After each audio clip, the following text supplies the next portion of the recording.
Welcome back to my channel. ಇಂದಿನ ವಿಡಿಯೋದಲ್ಲಿ non veg ಪ್ರಿಯರೆಲ್ಲರೂ ಇಷ್ಟಪಡುವಂತಹ ರುಚಿಕರವಾದ ಮಟನ್ ಬಿರಿಯಾನಿನ ಹೇಗೆ ಮಾಡೋದು ಅಂತ ತೋರಿಸ್ತಾ ಇದ್ದೀನಿ. ಇದು ಕಡಿಮೆ ಸಮಯದಲ್ಲಿ ಮಾಡಬಹುದಾದಂಥ ರೆಸಿಪಿ. ಕಡಿಮೆ ಸಮಯದಲ್ಲಿ ಮಾಡಿದರೂ ಕೂಡ ಇದ್ರ ಟೇಸ್ಟ್ ಯಾವುದೇ ಕಾಂಪ್ರಮೈಸ್ ಇಲ್ಲ. ಈ ರೆಸಿಪಿ ಮನೆಯಲ್ಲೇ ತುಂಬ ಸುಲಭವಾಗಿ ಮಾಡ್ಬೋದು. ಈ ರೆಸಿಪಿ ನಿಮಗೆ ಇಷ್ಟವಾದರೆ ದಯವಿಟ್ಟು ಒಂದು ಲೈಕ್ ಮಾಡಿ, ಶೇರ್ ಮಾಡಿ, ನಿಮ್ಮ ಅಭಿಪ್ರಾಯವನ್ನು ಕಮೆಂಟ್ ಮೂಲಕ ತಿಳಿಸಿ. ಹಾಗೆ ನಮ್ಮ ಚಾನಲನ್ನು ಸಬ್ಸ್ಕ್ರೈಬ್ ಮಾಡಿ ಅಂತ ಹೇಳ್ತಾ ಈ ರೆಸಿಪಿನ ಸ್ಟಾರ್ಟ್ ಮಾಡೋಣ. ಮೊದಲಿಗೆ ನಾನಿಲ್ಲಿ 1.5 ಟೇಬಲ್ ಸ್ಪೂನ್ನ ಒಂದು ಕುಕ್ಕರ್ಗೆ ಹಾಕ್ಕೊಳ್ತಾ ಇದ್ದೀನಿ. ಅದಾದ ನಂತರ ನಾನಿಲ್ಲಿ ಒಂದು ಈರುಳ್ಳಿನ ಹಾಕ್ಕೊಂಡು ಚೆನ್ನಾಗಿ ಫ್ರೈ ಮಾಡ್ಕೊತಾ ಇದ್ದೀನಿ. ಗೋಲ್ಡನ್ ಬ್ರೌನಿಷ್ ಬರೋವರೆಗೂ ನಾನಿಲ್ಲಿ ಫ್ರೈ ಮಾಡ್ಕೊಂಡಿದ್ದೀನಿ. ಅದಾದ ನಂತರ ನಾನಿಲ್ಲಿ ಒಂದು ಕಟ್ಟು ಮೆಂತ್ಯ ಸೊಪ್ಪನ್ನು ನೀಟಾಗಿ ತೊಳೆದು ಹೆಚ್ಚಿಟ್ಕೊಂಡು ಆ ನಂತರ ನಾನಿಲ್ಲಿ ಸೇರಿಸ್ಕೊತಾ ಇದ್ದೀನಿ. ಅದು ಕೂಡ ಬಾಡಿದ ನಂತರ ನಾನಿಲ್ಲಿ ಮಟನ್ನ ಆ್ಯಡ್ ಮಾಡ್ಕೊತಾ ಇದ್ದೀನಿ.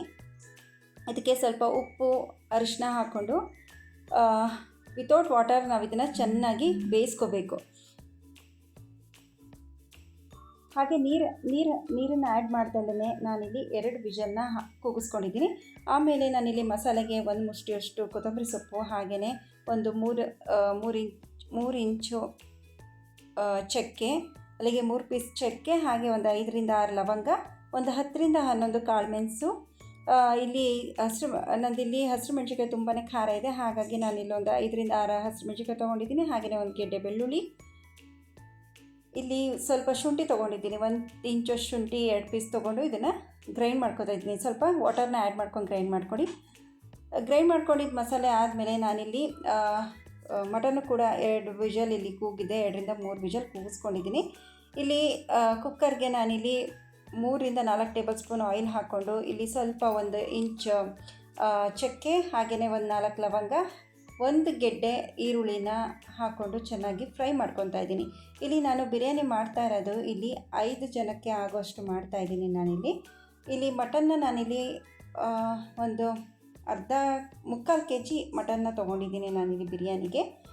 ಇಲ್ಲಿ ನೋಡಿ, ಇದು ಕೂಡ ಅಷ್ಟೇ ಸ್ವಲ್ಪ ಕಂದು ಬಣ್ಣ ಬರೋವರೆಗೂ ನಾನಿಲ್ಲಿ ಬೇಯಿಸ್ಕೊತಾ ಇದ್ದೀನಿ. ಅದಾದ ನಂತರ ಫ್ರೈ ಮಾಡ್ಕೊಂಡಿದ್ದ ನಂತರ ನಾನಿಲ್ಲಿ ಪೇಸ್ಟ್ ಮಾಡ್ಕೊಂಡಿರೋಂಥ ಮಸಾಲೆನೂ ಕೂಡ ಆ್ಯಡ್ ಮಾಡ್ಕೊಂಡಿದ್ದೀನಿ. ಇದು ಕೂಡ ಆಯಿಲಲ್ಲಿ ಚೆನ್ನಾಗಿ ಫ್ರೈ ಆಗಬೇಕು.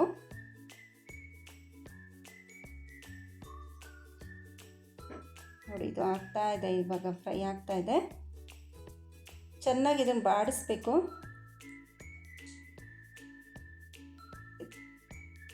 ಬಾಡಿಸ್ಕೊಂಡಿದ್ದ ನಂತರ ನಾನಿಲ್ಲಿ 2 ಟೊಮೊಟೊನ ಪೇಸ್ಟ್ ಮಾಡ್ಕೊಂಡಿದ್ದೀನಿ, ರುಬ್ಕೊಂಡಿದ್ದೀನಿ, ಸಣ್ಣದಾಗಿ ರುಬ್ಕೊಂಡಿದ್ದೀನಿ 2 ಟೊಮೊಟೊನ. ಅದನ್ನು ಕೂಡ ನಾನು ಇಲ್ಲಿ ಆ್ಯಡ್ ಮಾಡಿಕೊಂಡು ಈ ಹಸಿ ವಾಸನೆ ಹೋಗೋವರೆಗೂ ಕೂಡ ನಾನಿಲ್ಲಿ ಚೆನ್ನಾಗಿ ಫ್ರೈ ಮಾಡ್ಕೋಬೇಕು ಇದನ್ನು. ಇದು ಕೂಡ ಫ್ರೈ ಮಾಡ್ಕೊಂಡಿದ್ದ ನಂತರ ಇದು ಎಣ್ಣೆ ಬಿಡಬೇಕು. ಇದು ಎಣ್ಣೆ ಬಿಡೋವರೆಗೂ ಕೂಡ ನಾನಿಲ್ಲಿ ಫ್ರೈ ಮಾಡ್ಕೋಬೇಕು. ನೋಡಿ, ಇದಕ್ಕೆ ಸ್ವಲ್ಪ ಇವಾಗಲೇ ಅರಿಶಿನ ಸೇರಿಸ್ತಾ ಇದ್ದೀನಿ. ಹಾಗೆಯೇ 1.5 ಟೇಬಲ್ ಸ್ಪೂನ್ ನಾನಿಲ್ಲಿ ಗರಂ ಮಸಾಲೆನ ಹಾಕ್ಕೊಂಡಿದ್ದೀನಿ. ಇದನ್ನು ಕೂಡ ಚೆನ್ನಾಗಿ ಕೈ ಆಡಿಸ್ಬೇಕು.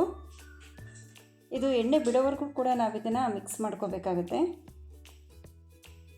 ಈ ಬಿರಿಯಾನಿ ಒಮ್ಮೆ ಟ್ರೈ ಮಾಡಿ. ಯಾರ್ಯಾರ ಮನೆಗೆ ಬರ್ತಾ ಇದ್ದಾರೆ ಅಂದರೆ ಪಟಾಪಟ್ ಅಂತ ಮಾಡೋ ಅಂಥದ್ದು. ಇದು ಥಟ್ ಅಂತಲೇ ಮಾಡ್ಬೋದು. ದಮ್ ಕಟ್ಟೋದು ಏನೂ ಇರೋದಿಲ್ಲ. 1 ಪಾಟ್ ಬಿರಿಯಾನಿ ಅಂತಲೇ ಹೇಳ್ಬೋದು. ಇಲ್ಲಿ ನಾನು 2 ಟೇಬಲ್ ಸ್ಪೂನ್ ಸ್ವಲ್ಪ ಕರ್ಡ್ ಸೇರಿಸ್ತಾ ಇದ್ದೀನಿ, ಮೊಸರನ್ನ ಆ್ಯಡ್ ಮಾಡಿದ್ದೀನಿ. ನೋಡಿ, ಇಲ್ಲಿ ಆಯಿಲೆಲ್ಲ ಬಿಟ್ಕೋಬೇಕು. ಈ ಥರ ಸೈಡ್ ಆಯಿಲೆಲ್ಲ ಬಿಟ್ಕೊಳ್ಳೋವರೆಗೂ ಕೂಡ ನಾವು ಇದನ್ನು ಫ್ರೈ ಮಾಡ್ಕೋಬೇಕಾಗುತ್ತೆ. ಇವಾಗ ನಾನಿಲ್ಲಿ ಮಟನ್ ಪೀಸಸ್ನೆಲ್ಲ ಆ್ಯಡ್ ಮಾಡ್ತಾಯಿದ್ದೀನಿ. ಅದರದ್ದು ಮಟನ್ ಪೀಸಸಲ್ಲಿ ಇದ್ದಿದ್ದು ವಾಟರ್ನೂ ಕೂಡ ನಾನು ಇಲ್ಲೆಲ್ಲ ಹಾಕ್ಕೊಂಡಿದ್ದೀನಿ. ಇದು ಹಾಕೊಂಡ್ಮೇಲೆ ಚೆನ್ನಾಗಿ ಒಂದು ಮಿಕ್ಸ್ ಕೊಟ್ಕೋಬೇಕು. ಒಂದಕ್ಕೊಂದು ಹೊಂದ್ಕೊಳ್ಳೋವರೆಗೂ ಒಂದು 5 ನಿಮಿಷ ಕುದಿಸ್ಬೇಕು. ಇದನ್ನು ಈ ಮಸಾಲೆನೇ ಮಟನ್ ಪೀಸಸ್ನ ಕುದಿಸ್ಬೇಕು. ನೋಡಿ, ಇದು ಕುದೀತಾ ಇದೆ ಇವಾಗ ನಾನಿಲ್ಲಿ ಒಂದು ಹಾಫ್ ಆನ್ ಅವರ್ ನಾನಿಲ್ಲಿ ಬಾಸ್ಮತಿ ಅಕ್ಕಿನ ನೆನೆಸಿದ್ದೆ. ನಾನಿಲ್ಲಿ 1 ಲೋಟ, ದೊಡ್ಡ ಲೋಟದಲ್ಲಿ 1 ಗ್ಲಾಸ್ ಬಾಸ್ಮತಿ ರೈಸ್ನ ಒಂದು 30 ಮಿನಿಟ್ಸ್ ನೆನೆಸ್ಬಿಟ್ಟು ಆನಂತರ ನಾನಿಲ್ಲಿ ಸೇರಿಸ್ಕೊತಾ ಇದ್ದೀನಿ ಈ ಮಸಾಲೆಗೆ. ನಾನು ಇಲ್ಲಿ ಹೋಲ್ ಬಿರಿಯಾನಿನೇ ಬಾಸ್ಮತಿ ರೈಸಲ್ಲಿ ಮಾಡಿಲ್ಲ. ಸ್ವಲ್ಪ ನಾನಿಲ್ಲಿ ಬಾಸ್ಮತಿ ರೈಸ್, ಸ್ವಲ್ಪ ಬುಲೆಟ್ ರೈಸ್ 2 ಲೋಟ ತೊಗೊಂಡಿದ್ದೀನಿ. ಇಲ್ಲಿ ಅದನ್ನು ಕೂಡ ಒಂದು 15 ಮಿನಿಟ್ಸ್ ನೆನೆಸಿದೆ, ಅದನ್ನು ಕೂಡ ಆ್ಯಡ್ ಮಾಡ್ಕೊಂಡಿದ್ದೀನಿ. ಇಲ್ಲಿ ರುಚಿಗೆ ತಕ್ಕಷ್ಟು ಉಪ್ಪನ್ನು ಕೂಡ ಹಾಕ್ಕೊಳ್ತಾ ಇದ್ದೀನಿ. ಹಾಕ್ಕೊಂಡ್ಬಿಟ್ಟು ಚೆನ್ನಾಗಿ ಮಿಕ್ಸ್ ಮಾಡ್ಕೋಬೇಕು. ಇದನ್ನು ನೀರನ್ನು ಆ್ಯಡ್ ಮಾಡಬೇಡಿ, ಚೆನ್ನಾಗಿ ಮಿಕ್ಸ್ ಮಾಡಿ. ಒಮ್ಮೆ ಮಸಾಲೆ ಎಲ್ಲ ಒಂದಕ್ಕೊಂದು ಚೆನ್ನಾಗಿ ಹೊಂದ್ಕೊಂಡು ಒಂದು 2 ನಿಮಿಷ ಫ್ರೈ ಆಗಬೇಕು. ಹಾಗಾದರೆ ನೋಡಿ ಬಿರಿಯಾನಿ ಉಡುಡಿಯಾಗಿ ಚೆನ್ನಾಗಿ ಬರುತ್ತೆ. ಇವಾಗ ನಾನು ಇದೇ ಅಳತೆಯಲ್ಲಿ ಅಕ್ಕಿ ಹಾಕ್ಕೊಂಡಿದ್ದು 3 ಗ್ಲಾಸು, 3ರಿಂದ 3 ಗ್ಲಾಸ್ ಹಾಕ್ಕೊಂಡಿದ್ದೆ. ಇದೇ ಗ್ಲಾಸಲ್ಲಿ ನಾನಿವಾಗ ನೀರನ್ನು 5 ಗ್ಲಾಸ್ ನೀರನ್ನು ಆ್ಯಡ್ ಮಾಡ್ಕೊತಾ ಇದ್ದೀನಿ. ಕುಕ್ಕರಲ್ಲಿ ಮಾಡ್ತಿರೋದ್ರಿಂದ ನಾನಿಲ್ಲಿ 5 ಗ್ಲಾಸ್ ನೀರನ್ನು ಹಾಕ್ಕೊಂಡಿದ್ದೀನಿ ನಾನಿಲ್ಲಿ. ಇವಾಗ ತಕ್ಷಣ ಇದನ್ನು ಲಿಡ್ ಕ್ಲೋಸ್ ಮಾಡಿಬಿಡಿ. ಇದು ಚೆನ್ನಾಗಿ ಕುದಿ ಬರಬೇಕು. ಆ ಕುದಿ ಬಂದ ಮೇಲೇ ನಾವು ಲಿಡ್ ಕ್ಲೋಸ್ ಮಾಡಿ 3 ವಿಷಲ್ ನಾನಿಲ್ಲಿ ಮಾಡಿಸಿದ್ದೀನಿ. ನಾನಿಲ್ಲಿ ಆ ಥರ ಕುದಿ ಬಂದ ಮೇಲೇ ಲಿಡ್ ಕ್ಲೋಸ್ ಮಾಡಬೇಕು. ಕುದಿ ಬರೋಕ್ಕಿಂತ ಮುಂಚೆ ಲಿಡ್ ಕ್ಲೋಸ್ ಮಾಡಿದರೆ ಅನ್ನ ಎಲ್ಲ ಕೆಳಗಡೆ ಸೀದೋಗ್ಬಿಡುತ್ತೆ. ಅದು ಚೆನ್ನಾಗಿ ಕುದಿ ಬಂದು ಆದಮೇಲೆ ಲಿಡ್ ಕ್ಲೋಸ್ ಮಾಡಿ 3 ವಿಷಲ್ ಬರ್ಸಿದ್ದೀನಿ. ನೋಡಿ ಇವಾಗ ಅನ್ನ ಎಲ್ಲ ಉಡುಡಿಯಾಗಿ ಚೆನ್ನಾಗಿ ಬಂದಿದೆ. ಅನ್ನ ಯಾವುದೇ ಕೆಳಗಡೆ ಅಂಟಿಲ್ಲ. ಇವಾಗ ಸರ್ವ್ ಮಾಡ್ಕೊಳ್ಳೋಣ. ಯಾರು ಬರ್ತಾ ಇದ್ದಾರೆ ಅಂದಾಗ, ಗೆಸ್ಟ್ ಬರ್ತಿದ್ದಾರೆ ಅಂದಾಗ ತಕ್ಷಣವೇ ಮಾಡ್ಬೋದು. ಈ ಮಳೆಗಾಲಕ್ಕೆಲ್ಲ ತಿನ್ನಬೇಕು ಅನಿಸಿದರೆ ಪಟ್ಟಂತ ಮಾಡಿಕೊಂಡೇ ತಿನ್ಬೋದು ಈ ರೆಸಿಪಿನ. ಒಮ್ಮೆ ಟ್ರೈ ಮಾಡಿ. ಇದನ್ನು ಹೇಗಿತ್ತು ಅಂತ ನನಗೆ ಕಮೆಂಟ್ ಮೂಲಕ ಹೇಳಿ. ಯಾರೆಲ್ಲ ವಿಡಿಯೋ ನೋಡ್ತಾ ಇದ್ದೀರಾ ದಯವಿಟ್ಟು ಒಂದು ಸಬ್ಸ್ಕ್ರೈಬ್ ಮಾಡಿ, ಲೈಕ್ ಮಾಡಿ. ನಿಮಗೆ ಈ ರೆಸಿಪಿ ಇಷ್ಟ ಆದರೆ ದಯವಿಟ್ಟು ಕಮೆಂಟಲ್ಲಿ ನನಗೆ ತಿಳಿಸಿ ಅಂತ ಹೇಳ್ತಾ ಥ್ಯಾಂಕ್ ಯು ಫಾರ್ ವಾಚಿಂಗ್.